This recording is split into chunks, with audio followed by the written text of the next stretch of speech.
Welcome to Danish Policy. I'm Charlene. I'm Crispin. And this is our week in review. Yay! How are you, Crispin? Good. End of the year. Yeah. Goodbye, 2020. Well, yeah, it's a weird time, right? So it's just like after Christmas and before New Year, like, I don't know. I feel like it is a weird time, finish all the food, roll over. It's the time of inconsistency. You reckon? Yeah, because what happens is you promise, you have all your New Year's resolutions. You're like, okay, I'm going to stop drinking, I'm going to get more exercise, I'm going to spend less time playing games, blah, blah, blah. And then in that week period, all you're doing is drinking, laying around watching stuff, playing games, eating all the food. So I'll do it next year. yeah, it's the procrastinator's paradise is what the last week of the year is. Okay, yeah. I've actually, I saw it on social media, so I kind of did it myself, was people were like, I'm going to take a break from social media between Christmas and New Year's. So I've done it, and it's actually, so I haven't been on, I kind of jumped onto Reddit a bit, but Instagram and Facebook and stuff like that, I would only really look for messages. But apart from that, I haven't been scrolling, and I realized that, my goodness, the day goes so much longer.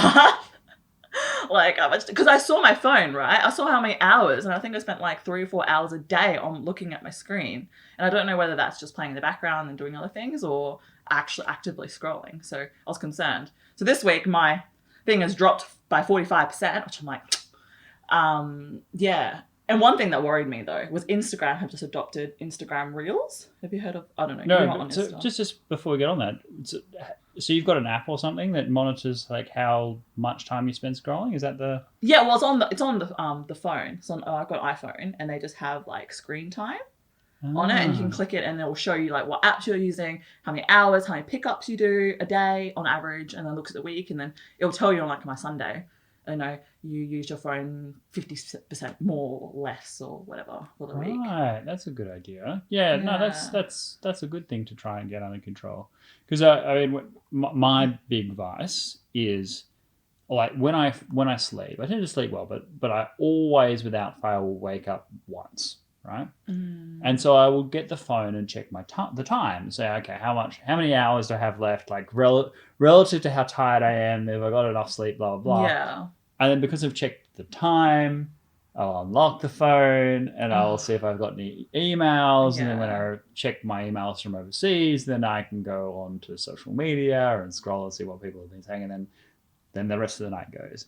So it would be a good, I think having that kind of feedback as to how much time you are actually burning on that, or how much time in a week of my sleep have I given over to just randomly scrolling would be good to know. So I might after off camera hit you up for some assistance with being able to monitor that. Yeah, and you'll be very surprised. I was pretty shocked. But going back on Instagram, because TikTok. So a big thing, obviously, the social media giants are trying to absorb your time and your attention, and so Instagram just developed a TikTok version for Instagram Reels, and I used Instagram a lot. So when I saw that and they were promoting it to me, I was like, no, I see where this is going.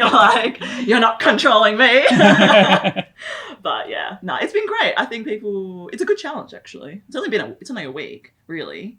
And just see how much work you can do, how much writing you can do on this book, apparently.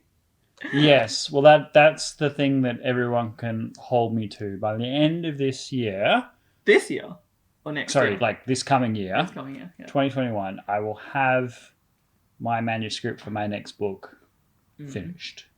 It doesn't have to be published by the end of 2021, but it has to be finished and basically edited. Right? Yeah. Might be a few footnotes or something, but basically it's there. I could give it to someone and they could read it from start to finish and have a cohesive story. Yeah. Do you want to brief them what it's going to be about? So it's a US-China. I've only written non-fiction books, and my last book was on Donald Trump and the rise of Donald Trump. This one is on, because my main area of knowledge and background is strategy, grand strategy, nuclear strategy. And the great story of our age is the rise of China, the new, for lack of a better term, Cold War between the US and China, and the global power struggle that will be unfolding over the next few decades Yeah. was certainly the greatest story in the world. Now, I believe the West is making some profound errors. China is making some errors too, but the West is making some profound errors.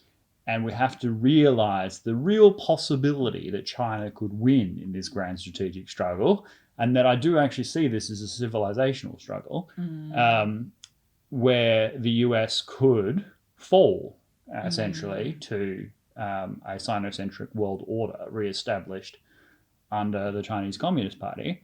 And so this next book is on what the West's grand strategy should be against the Chinese Communist Party and why it needs to be this way. Because people are having their own ideas. There's a marketplace of ideas, but I think a lot of what's out there is deeply misguided. And I think it comes from a place of, first of all, people believing in things that don't exist, like soft power. And secondly, people who just they have an orientation that believes that the West will always win in the end, that the US will always triumph, and it's just a matter of focusing enough energy and enough resources and effort, and they will absolutely triumph. That's a kind of a nepenthe drawn from history that is not like there was nothing about the United States that made its rise to global preeminence absolutely inevitable. It was a sequence of events, and there could be many alternative histories, just as there is a spectrum of alternative futures. There's nothing inevitable about Western liberal traditions and values being preponderant around the world in perpetuity. In fact, there's much evidence to suggest that that is a delusion, and the only way to ensure and safeguard and future-proof these sort of principles of individual rights and enlightenment for the generations to come is through sound, cause and effect, thoughtful strategy that's better than the strategy of our opponents. That's how it happens. We cannot afford what I would call to be hopeful myths that rely on a sense of belief about the way the world should be, rather than the grand strategic, geopolitical, realpolitik of the world the way it actually is. We could lose. And that's the actual first three words of my book, is that we can lose. Yeah. And I think you can see it already, right? Is that China is moving away from its day-to-day manufacturing into technology, into AI. And yeah, I don't know, how long do you think it will take for China to rise if we continue on this path? Well, the time continues to be compressed. So after the pandemic, the latest projection is that the US will take over as the number one economic power in terms of GDP by 2028. Now, it'll lag behind in terms of military power for many years after that, but not that many years after that. And the earlier projections was sort of like 2035, and before that it was like 2045. And then some people saying it would never happen because China would collapse. And these ideas. I mean, China is 2 for 2. They did much better in the global financial crisis than the West did, and they did much better in the pandemic than the West did. But it's true that the West still has some key advantages. It's not for nothing that the vaccine was created by Western countries, and the brightest minds, the greatest research and development, all of that is still in the West, but not by much. Like the Chinese universities, they're racing through the world rankings. There used to be no Chinese universities anywhere near the top few hundred. Now there's 20 in the top 100. So China's indigenous, innovation, research and development, that's catching up as well. But yeah, it's people. The fundamental thing is that for thousands of years, China was the number one power, except for maybe the Roman Empire, and that creates a certain sense of entitlement, right? Like if you have the most people, and all you had was the century of humiliation where, for the first time ever, what broke the nexus between an individual's productive capacity and the total national power was broken, because all of a sudden we had engines and things like that could do things for us. And that's why this tiny little country in the North Atlantic, Britain, could take over the whole world, right? Yeah. But before that, the most important thing for national power was how many people you had and the size of your landmass. And we're going back to that as China levels out. They've caught up on the Industrial Revolution, and now they're powering ahead exactly in the areas you say of cutting-edge technologies that will allow them to not only fully equal that of the West, but in many key areas surpass it. And we can't assume that just because they have an undesirable political system that is inferior, because those things are not the same. What do you mean by inferior? Like, I mean... Well, people... so after the fall of the Soviet Union, there was a period of absolute triumphalist delusion in the West, led by the hopelessly misguided essay by Francis Fukuyama, The End of History, that said that Western liberal democracy would spread unfettered across the entire world now that the strongest competitor ideology, that of Leninist Marxism, had collapsed. Yeah. And China studied the fall of the Soviet Union much better than the West did, I think. And they learned the correct lessons. And they understood that, unlike the West, which did not understand, that you don't need to have democracy for a successful market economy. So the West believed, and certain parts of the United States in particular, that every economy had a ceiling, that in order to break through it, you needed to have an open political system so you could get rid of the corruption, you could have an independent judiciary, you could have a high trust series of contracts and transactions. That would mean that once you get to a certain economic status, you would have to democratize your political system in order to continue to grow. Yeah. And China realized that was complete nonsense. The other thing was there was an assumption that as the middle class in China grows, you had a burgeoning group of highly educated people who knew about the rest of the world, who were innovative in business and wanted free trade and wanted free exchange of goods and services, that they would also demand a political liberalization to go along with their economic liberalization. They were no longer focused on subsistence living. They now had time and leisure on their hands to care about political issues, and they could make demands of the central government that would give them greater enfranchisement. Well, that assumption has been utterly blown out of the water. And I remember as late as a few years ago, people were still kind of suggesting that was a thing, but that was discredited long before that, because China just doesn't have that tradition. So in China, they don't have the same narrative storytelling traditions as we have in the West. So in the West, the rebellious hero that stands up to the corrupt system, or the lone wolf warrior who goes and takes on a bunch of territory, that's a very Western kind of narrative, right? Individual conscience, individual agency against a more powerful kind of group. In China, they don't have that. They have, someone works really, really, really, really hard and does the best thing for others in the community. A collectivist, mentality. Yeah. The benevolent dragon that, despite being so powerful, I'll tell you actually a quick story. Not so quick, but it's kind of funny. The origins of the Chinese calendar. Do you know the story? Yes, and I came first, honey. All right, the emperor, and then the emperor. What do you mean? I'm a rat. Okay. Oh, you're a rat. I'm a rat. Oh, rats. Yeah, that's what you're like. I mean, you can tell a story, but okay, I'll start. So the emperor wanted to create the Chinese calendar. Yeah, the Jade Emperor. Jade Emperor. Of heaven, yeah. And decided, okay, in terms of determining the order, we're going to have a race with all these different animals. Yes. People weren't really listening to the emperor because only 13 animals showed up. Yeah, exactly. So there was a rat, the dragon, the horse, a cat. What are the other ones now? The snake, the tiger, the ox, the rooster, a dog. The dog. There's more. Are there more? Why did you make us count them out? That's not even part of the story. Okay, whatever, yeah. Yeah, so they're all like doing this race. Yeah. Yep.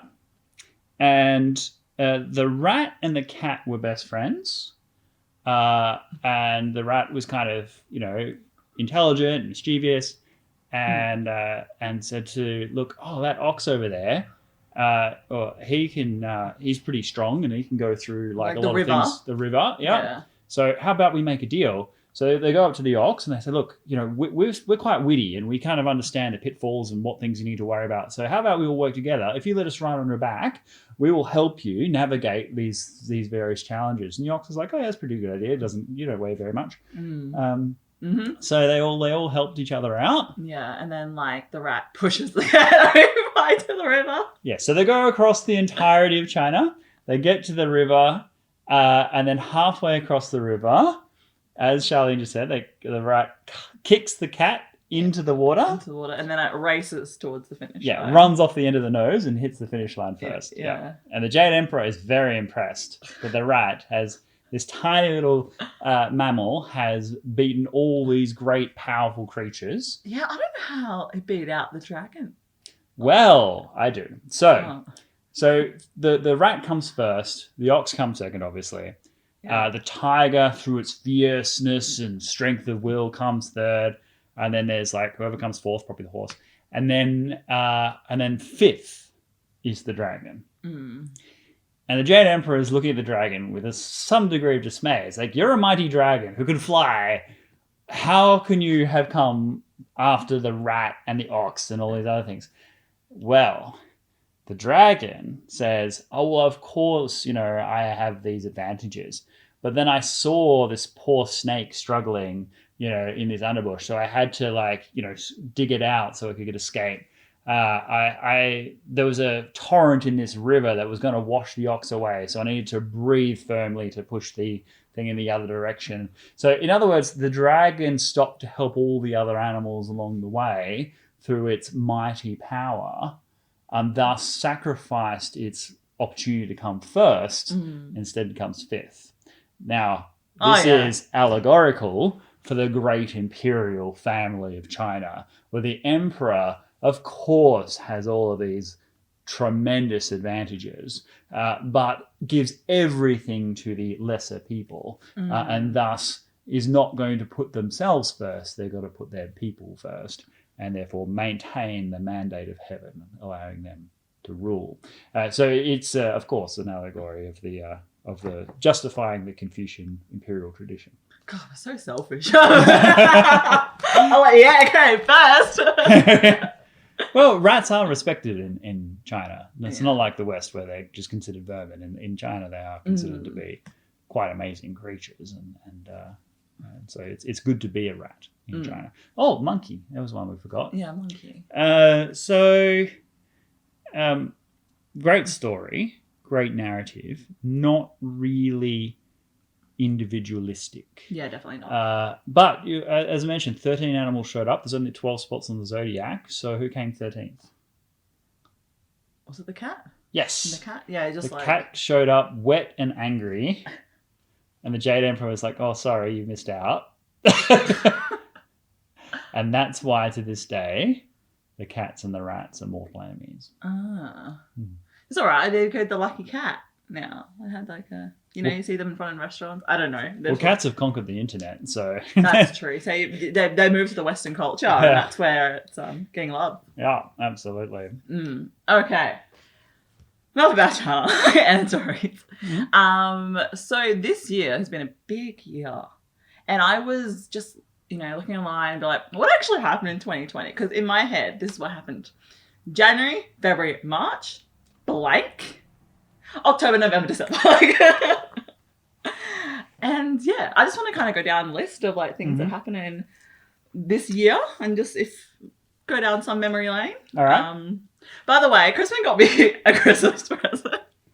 Okay, so I had this belief that In fact, I was telling my friends because we went camping, we got back, and I was like, "Look, guys, I've got to be back by like midday at the latest because Charlene is showing up at 1:30, and I am 100% sure she'll bring me a Christmas present, and then I will be up creek for the next year because she will hold it over me."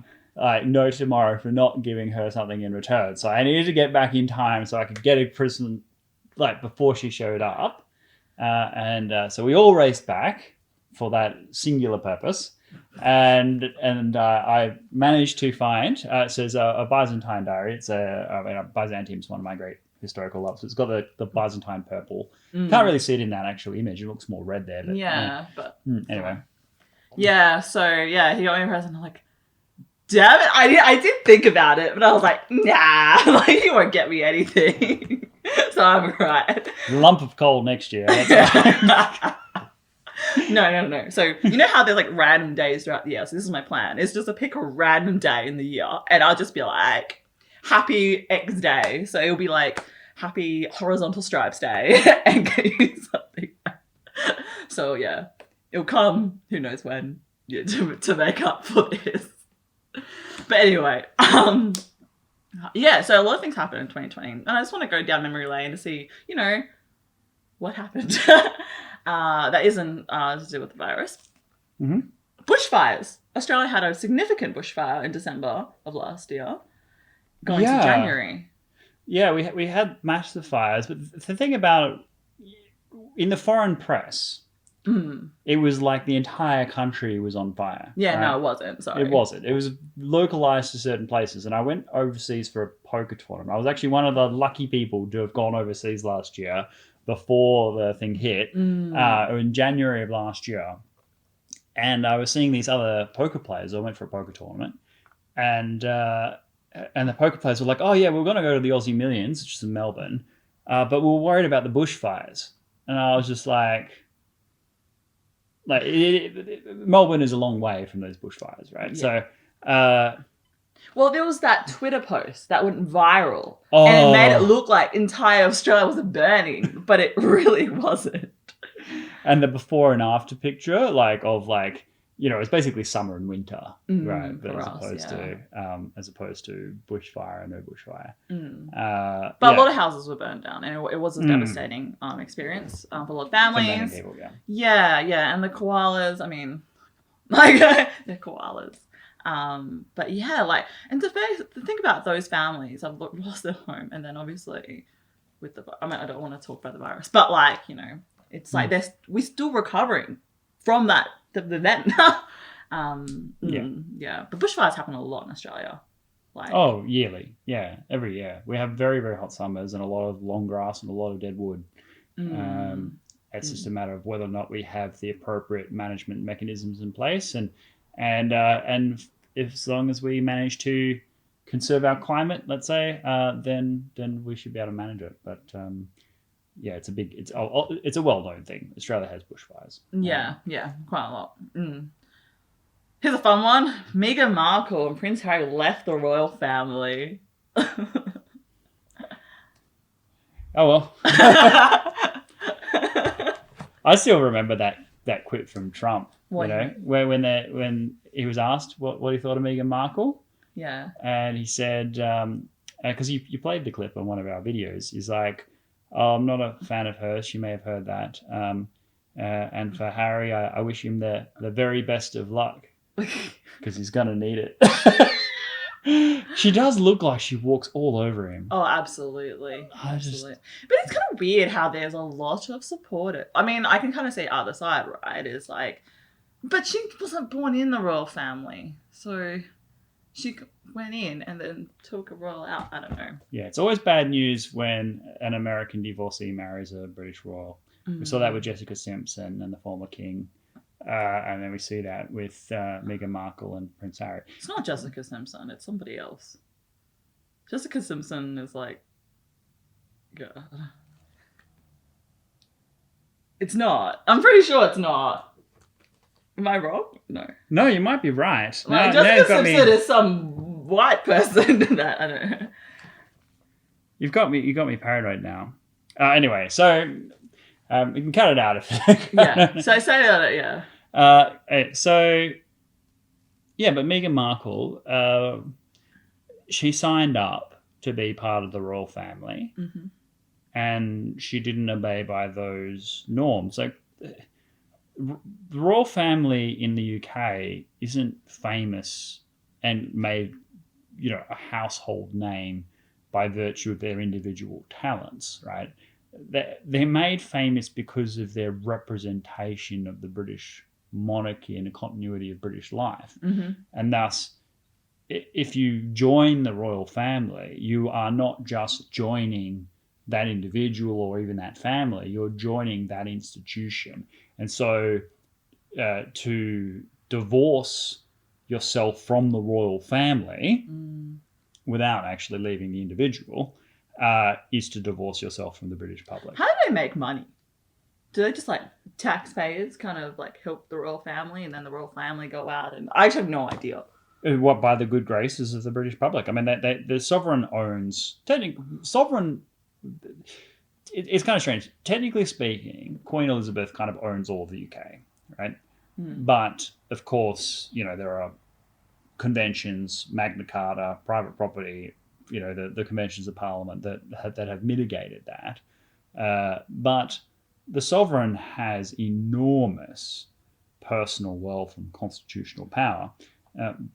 But by and large, most of their expenses are covered by the British public, British taxpayer, because they have a lot of security, a lot of travel. But then again, they do a lot for the British public as well. They're ones that are out there, it's a huge tourist attraction. They're promoting Britain on the world stage. They're representing the best of Britain, and they held the country together in times of great trial. People always hang out for the Queen's Christmas Day speech, as they certainly did this year, where people look for an acknowledgement of pain and suffering that has been experienced, but also a message of hope and optimism, things that cross party political lines, whether you believe in Brexit or whether you're left or right. The Queen stands above it all, and she has been an exemplary figure unifying the British public. And Prince Charles will, if it's questionable whether anyone will outlive Queen Elizabeth, but he could become king and carry on that tradition, albeit to perhaps a slightly less effective degree. And then Prince William is someone that is generally popular and respected as a custodian of that tradition. Yeah. But Prince Harry, before all of this happened, was the most popular royal because he had a kind of a common touch. He had that younger brother persona. He was a former soldier. And so he had that, everyman sort of appeal. But Meghan Markle has made him toxic to the British people because the British public, it's a deal, right? They turn you into a household name, power beyond the wildest imaginings of any commoner that a British person could experience. No matter how rich you are in the UK, you'll never have the influence of the Queen, right? I find it so admirable that, I have a lot of British friends and they always talk so positively about the Queen, and it's just such a unique connection to the Queen, which I don't obviously understand because I'm not British, but it creates continuity to British life. In when you join the Parliament as a minister in the United Kingdom, or even just a parliamentarian, you swear an oath of allegiance to the Queen. You are not you're not Boris Johnson's minister, you're the Queen's minister, and you serve at the pleasure of Her Majesty. And so it's that unifying force, the sovereign seal, that has existed, since the Norman Conquest, but also well before that, the Anglo-Saxon kingdoms. And thus, it's quintessential what it means to be British is to unify around the British monarchy. Now, if you've got someone that comes in and says, British monarchy is a joke and it's all kind of racial prejudice and whatever else the sort of fraternal fad of the day is, and therefore you're going to divorce yourself from the British monarchy. What you've been given is the greatest privilege the British people could ever bestow. If you remember that Meghan Markle wedding, right? A colossal event broadcast around the world. And then just to say, no, I'm not. Yeah, I'm out. I mean, yeah, I think the British people are rightly upset with Meghan Markle, put it mildly. Yeah, no fair. Yeah. What's happened? Trump got impeached. Yeah, it didn't go anywhere, but yes, he got impeached. It's just, where did it even come from? I don't even know where that came from. Yes, impeachment is a procedural fact. Like he got impeached because Congress elected to impeach him. Oh, okay. But it doesn't get referred to the courts unless the Senate agrees, and of course the Senate knocked it back. Yeah, nah. Yeah, it was like a yeah, nah. Okay.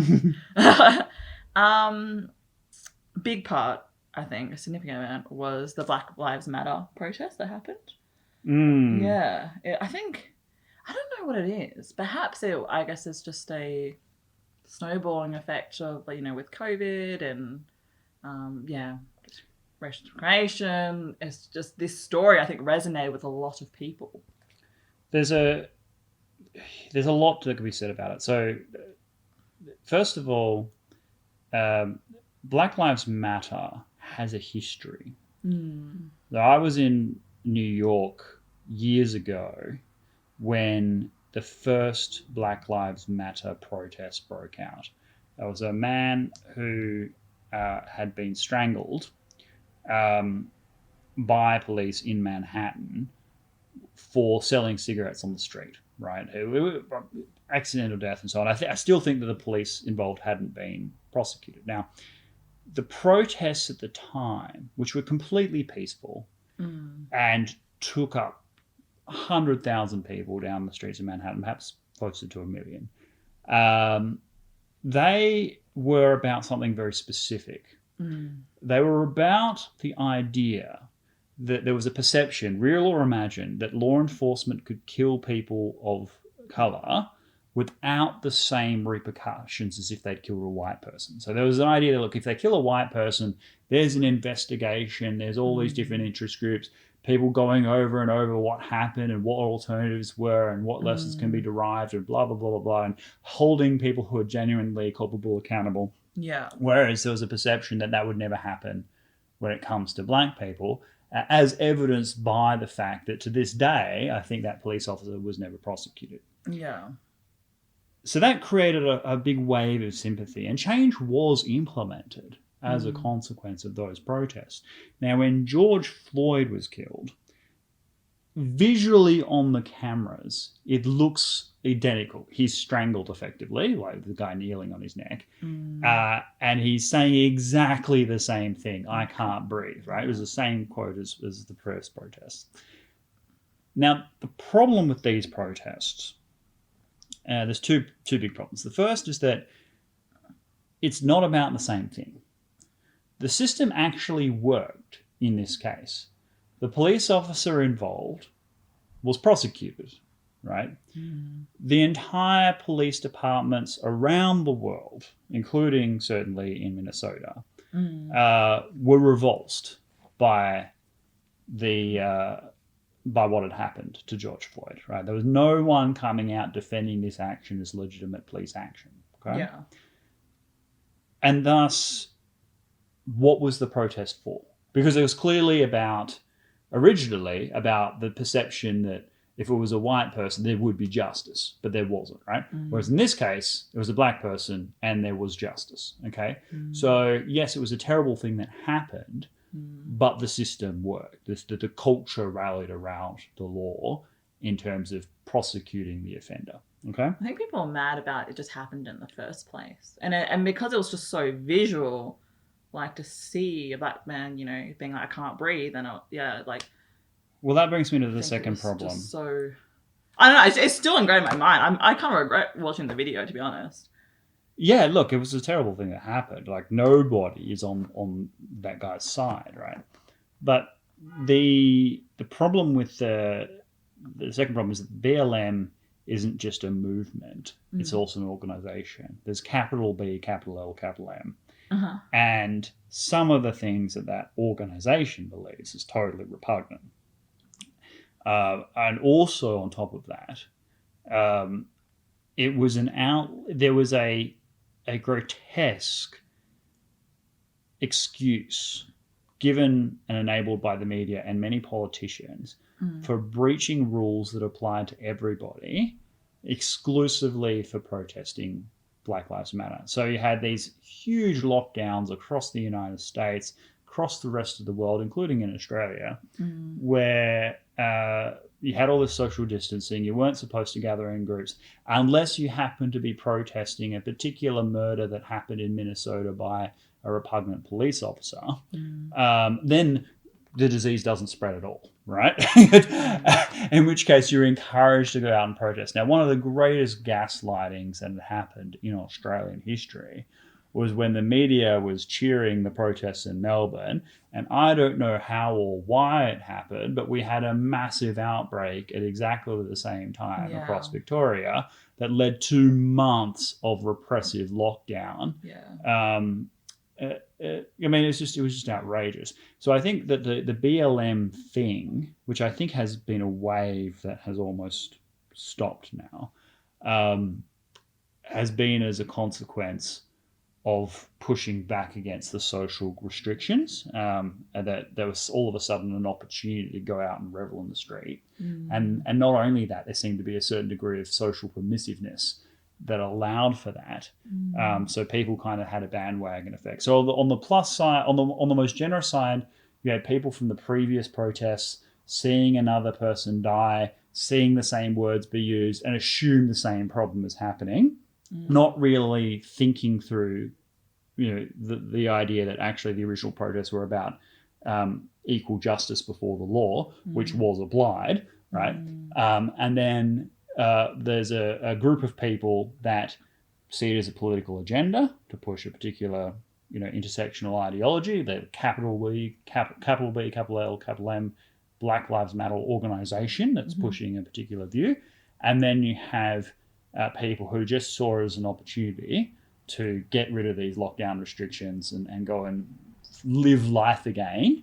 So there was that pressure cooker. And then the final part of that would be, there was a belief, very, very short-lived, regrettably, that a lot of the social justice, woke intersectionality stuff that had been sort of oppressing us for the last few years, that would fall away with the pandemic, because once you've got real problems to deal with, like a global disease, that the imaginary problems become less important. Like people have less patience for people kind of asserting, why they need to tear down statues and why everyone has to respect their things no matter what, when people have national crises, right? So there was this kind of almost hope that at least we wouldn't have to deal with that.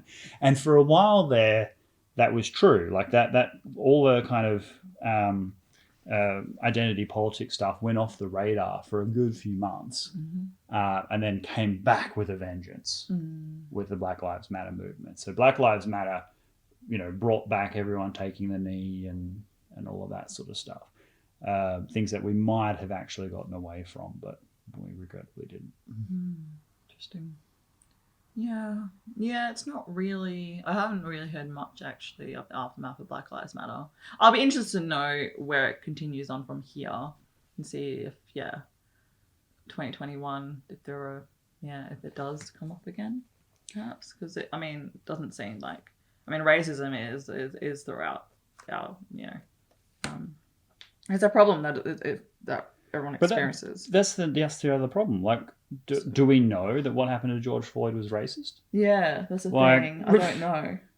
I don't think it was because he was black, right? I think it was because the guy didn't have any respect for human life, right? And therefore, he could have been a white guy in that same. And here's the thing: if it was a white guy, and white people are killed by police in America as well, spoiler alert. We don't see mass protests. We saw that woman, an Australian woman. You would remember the news stories about her. Same police department, actually, Minnesota Police Department. Need to get your stuff together. Minneapolis. Who? And it happened to be a black police officer. Not that this is relevant. She, flagged them down because she'd called she was reporting a sexual assault, and he shot her dead in cold blood. Right? She wasn't a criminal. She was actually reporting a crime, and she looked like an ordinary person. She wasn't doing anything dodgy. And he was charged with murder. Now justice was done. Like, he's been charged with murder. He's been thrown out of the police force, and he's in prison at the moment, going through his appeals. But we don't see mass protests in the street for her. Very similar situation, really. And thus, it's become like the facts don't matter. There's a strong sense of emotional catharsis that societies around the world are getting, even in societies that have no correlation with this at all. Like, we saw protests like this erupting across the UK. Police in the UK don't carry weapons. They don't kill people, right? Like, you don't have any like black deaths in custody in the UK, really. You had the whole country erupting in BLM protests as if it was the same thing, as if the police were somehow, latent murderers is waiting to kill legions of black UK citizens. And that was just like, what I'm saying is that these protests were emotionally driven, and the emotion, the core emotion, is uncertain. I'm not sure 100% what that emotion was, but it's certainly not justice. Interesting. I need to think about it a bit more, because it has dwelled on me. Just because it took a big part of 2020. I'll tell you that. It sure did. And cool. All right, another one. Mass protests in Belarus. And we saw strong leadership from Lithuania, our Lithuanian friends. Yeah, no, that's exactly right. I mean, so Lukashenko, been in power in Belarus since 1994, has an election in August, wins an impossible proportion of the vote, and there's a government set up in exile in Lithuania. So Lithuania gives safe harbour to the main opposition figures, so a great step forward. And really trying to drag the rest of the EU up to speed on this. So, the US is very supportive, Britain's supportive, but, I mean, France and Spain and so on, sort of dead weight as usual. And it's left to this small country, Lithuania, to show real leadership as to, what should happen in a free and fair election. And in a country where opposition figures are being arrested, disappeared, tortured, it's really quite brave for the Lithuanian government to have given safe harbour right across the border. In fact, Lukashenko responded by calling up the military and doing a military build-up close to the Lithuanian border. So it really escalates the tensions. But these are tensions caused by Lukashenko himself, and also a great testament to a lot of these opposition figures within Belarus as well, like Svetlana Alexievich and other prominent Belarusians who want Lukashenko to go. We should, and I've said this in previous videos, we should understand that Belarus won't go the way of Lithuania. Right, and this is even a greater testament to Lithuania's sort of fidelity in this, because Belarus isn't going to become a pro-EU Western bulwark against Russia anytime soon. Belarusians are generally pro-Russia. They're just anti-Lukashenko. He's clearly corrupt. He's been there forever. He's holding the country back. The country is falling further and further behind, and it needs to have democratic reform. The democratic parties within Belarus are still pro-Russia, right? There are people that can deal with the Russian government quite happily and continue to consider Russian interests in the future of Belarus. So Belarus isn't going to be like, we join NATO. No, it's not going to happen. And the Lithuanian government knows that. Yeah. They're just standing up for the basic principles of self-determination, human rights, and liberal democracy. And they're taking the risks and putting their money where their mouth is to do that. So hats off to the Lithuanian government in that regard. And shame the rest of Western Europe, who should be doing more. Yeah, man. I've actually never been to Russia. Have you ever been to Russia? Oh, yeah, several times, yeah. Yeah? What's the culture like?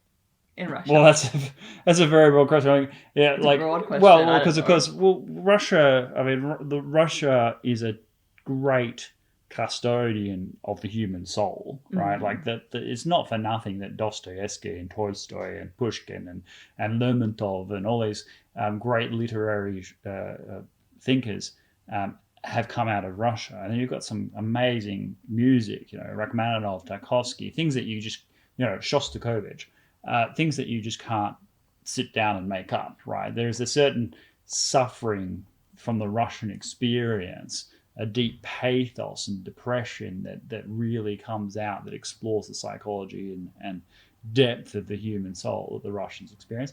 And the Russians did have that enormous experience of World War II, where tens of millions of Russians died, liberating the West from fascism. So we do owe a debt to the Russian people. And as I've said in previous videos, I don't hate Russia. To the contrary, I love Russia as I love Lithuania, and I love other places as well. I just think that Russia does need to do more to improve relations with Lithuania, and they haven't acknowledged the contributions of harm that have happened in the same way that they should. But yeah, no, Russian culture is amazing, and I think any objective analysis of the fact would say that we as humankind owe a debt of gratitude to Russian culture. And so yeah, it's an extraordinary thing. I mean, I can talk endlessly, and some people actually like this. I won't call her a friend. I probably shouldn't say this. There's one person who's a bit obsessed with me. And when I say obsessed, I don't mean romantically obsessed. I mean, she's just a bit stalkerish, right? And it's been this way for years. And she believes and nothing will dissuade her. She thinks that I'm a Russian agent, right? So, and she goes to Australian security people and it's actually really disturbing. And if you want to build the case, you can, right? Like, I love chess, I love vodka, I love ballet and Russian music and Russian literature and history. I have a lot of nuclear expertise, and I've been to Russia many times. So if you do up a list, right, you can kind of you can make that case. Okay, now it's patently absurd, and anyone who listens to these videos knows that I'm not. He's not. But nothing will ever persuade her. Yeah. That's funny. Yeah. She thinks that either I'm a direct Russian agent who's a double agent, blah blah blah, or the Russian government has such compromise, as she says, on me that I just do whatever Putin wants. It's an extraordinary. She's just a very disturbed person. I don't know what to say. Okay. Oh, interesting. Ruth Bader Ginsburg passed away this year, and that was a huge. I mean, that was just right before election, and that. Yeah, I think a lot of people admired her because, there's a lifetime. What's the right word? Service. Oh, public service. Public service. Extraordinary figure, and she came at an age where these things were a lot of firsts. Like, anyone can be nominated. And I mean anyone, obviously within bounds. Anyone can be nominated and confirmed as Supreme Court of the United States. Yeah. It's another thing entirely to be a jurist who adds to the field of thought of what it means to be a legal thinker, right? And she has added personally to the body of knowledge of how we understand and interpret common law in Western tradition. So her intellectual contributions outweigh even her, professional career outcomes. And if she had never become a Supreme Court justice, she would still be a towering figure in American legal thought. So whether or not you agree with her, and there's many things with Ruth Bader Ginsburg, with which I would personally disagree in terms of certain decisions and whatnot. Even the strongest critic has to tip their hat to the depth of her learned understanding of the principles of which she espoused, And the fact that she never strawmanned any sort of alternative argument. She always went for the strongest arguments possible, even when dealing with things with which she would profoundly disagree. And thus was not just a powerful adversary, but also quite a compelling one. So a great testament to millions of particularly young women who followed in her footsteps and are now pursuing careers that they would never have dreamt of doing otherwise. And it was an enormous loss to American judicial life. Sure. Yeah. Yeah. I mean, that was definitely a role model for many. Yeah, but her replacement. So obviously the Democrats would have preferred to have appointed her. Yeah, that's right. And Ruth Bader Ginsburg herself wouldn't have chosen the successor that she got.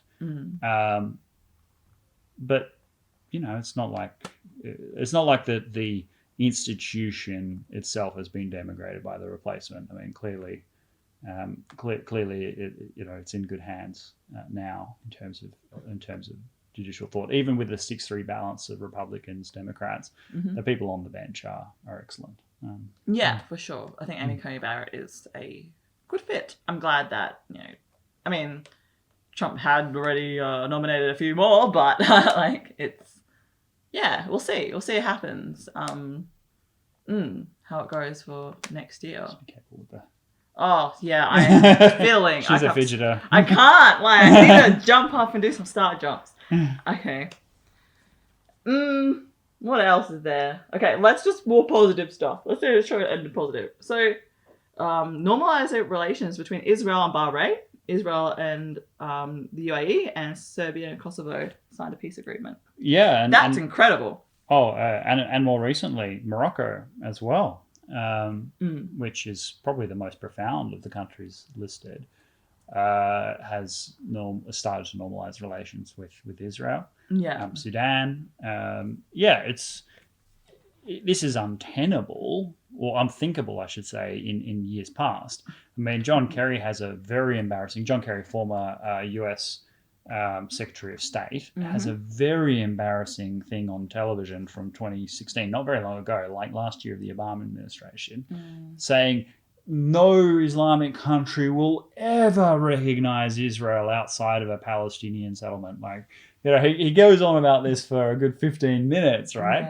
And yet what we have in just a few short years is tremendous turnabout in attitudes towards Israel, acceptance of Israel, and increasing Israel's sense of security will, of course, increase security overall. So there is a real chance of a renaissance of peace blooming through the Middle East, for which Donald Trump certainly requires some credit. And the most unlikely of heroes, Jared Kushner. Now, Jared Kushner, obviously criticized for having any position of influence and power because he only got it essentially by being the president's son-in-law, and that's totally nepotistic and a fair criticism. But Nikki Haley, who was the former UN ambassador to US ambassador to the UN, and thought of as a future presidential candidate, her parting speech or comments when she left the administration was that Jared Kushner is a silent genius who should not be discounted, right? She actually went out of her way to say that. And she's someone of the Republican establishment darling, right? So she is not part of the Trump kind of orbit, if you like. She's a full-on insider. And the one comment she wanted people to take away is, look, you guys are all making fun of Jared Kushner because he's the president's son-in-law. I understand that. But he actually is amazing at what he's doing. And the proof is in the pudding. Jared Kushner has delivered foreign policy outcomes that have eluded American administrations, successive administrations, for many decades. If you guys have time, I'd recommend a book called Innocent Abroad by Martin Indyk. To follow on from a video that will come out, if it hasn't already, on Australia's similarities with the United States. Australia provided America with an ambassador to Israel. So the US ambassador to Israel under the Clinton administration is a man called Martin Indyk, who is an Australian.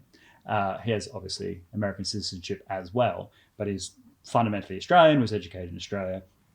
And I think currently he's at the Brookings Institution. So you should look him up. He's a brilliant, brilliant guy. And he wrote this book called Innocent Abroad, where it's the most self-deprecating book I've ever read. So most books go on about how great they were and all the amazing decisions they make, and if something didn't work out, it was someone else's fault, and all of that. He writes this entire book on all the mistakes he made as ambassador to Israel, thinking that, and this was at the time when Yasser Arafat and Rabin won the Nobel Peace Prize, and they looked like the Palestinian two-state solution was a done deal, and they were right on the cusp of having this all resolved. And then Rabin was assassinated, the Prime Minister of Israel, by a radical right-wing kid, right? There's a shocking thing where the Prime Minister was killed, and Martin Indyk still thought that, okay, despite what happened to Rabin, and they were close personal friends, that the peace was still far along enough the journey that they would get there, and yet it all fell apart, of course, as we all know. Do yourself a favor, read that book, because it shows you just how difficult it has been for American foreign policy to try and get peace in the Middle East. And Martin Indyk is about one of the most intelligent people alive. So his failures, which he is absolutely laying bare, is really good induction into the complexity of that region. And if you are Innocent Abroad, go have a read. And the fact that Jared Kushner is succeeding where even Martin Indyk had failed is extraordinary. It's truly extraordinary. So hats off to Jared Kushner. Of course, Donald Trump deserves a Nobel Peace Prize for having this done under his administration. Don't hold your breath on that one. Yeah, I don't think he'll get one. Yeah. We acknowledge you. Good job. Good job. Yeah. Two randoms in Australia.